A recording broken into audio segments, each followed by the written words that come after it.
If I could go back in time to the younger version of myself, I would tell her it's not her fault that she's in spaces that are designed to make her feel smaller. You see, growing up, I lived in a neighborhood of only boys and had an older brother and was constantly having to earn and prove myself because I was perceived as just a girl. So much so that I often got in physical fights with some of these neighborhood boys for them picking on me.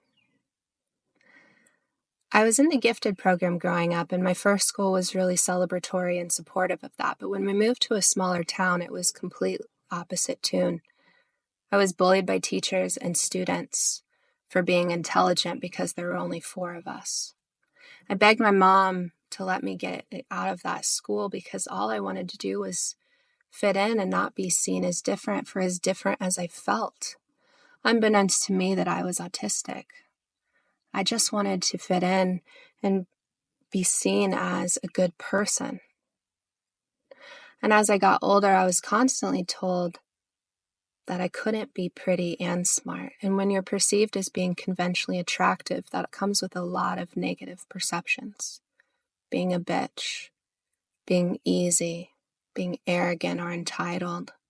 Things must come easier for me.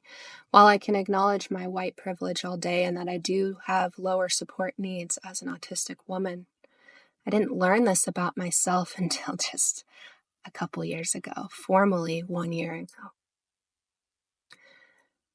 What I've learned about myself in the last year is that I do in fact get to trust myself, and I'm no longer in the business of allowing other people to tell me how to feel about me or who I am or how I show up in the world.